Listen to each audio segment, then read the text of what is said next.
ದಿನಾಂಕ. ಇಂದ ರಾಜ, assuming I'm Raja, BCBS, Bengaluru 560094.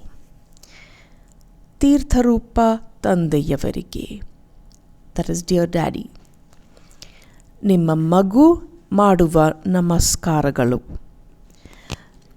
ನಾನು ಕ್ಷೇಮ ಸಮಾಚಾರವನ್ನು ತಿಳಿಸುವುದು. I know some news. ನನ್ನ ವರ್ಷಕ ಪರೀಕ್ಷೆ ಮುಂದಿನ ತಿಂಗಳು ಪ್ರಾರಂಭವಾಗಲಿದ್ದು. My final exams are starting next month. ನಾನು ಶ್ರಮ ವಹಿಸಿ ಅಭ್ಯಾಸ ಮಾಡುತ್ತಿದ್ದೇನೆ. I am working very hard.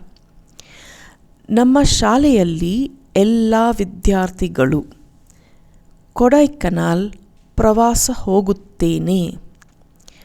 All the students are going for a tour to Kodaikanal. ಈ ಪ್ರವಾಸಕ್ಕೆ 1500 ರೂಪಾಯಿಗಳನ್ನು ಕಳುಹಿಸಿಕೊಡಬೇಕಾಗಿ ಕೇಳಿಕೊಳ್ಳುತ್ತೇನೆ. ಮನೆಯಲ್ಲಿ ತಾಯಿನಿಗೆ ನನ್ನ ನಮಸ್ಕಾರವನ್ನು ತಿಳಿಸು. ನಿಮ್ಮ ಪ್ರೀತಿಯ ಮಗು ರಾಜ. And then at the bottom you write the to address, that is assuming the dad's name is Ramu. Ge Ramu, the address, that is 12ನೇ ಅಡ್ಡರಸ್ತೆ, Nandini, ಬಡಾವಣೆ, ತುಮಕೂರು.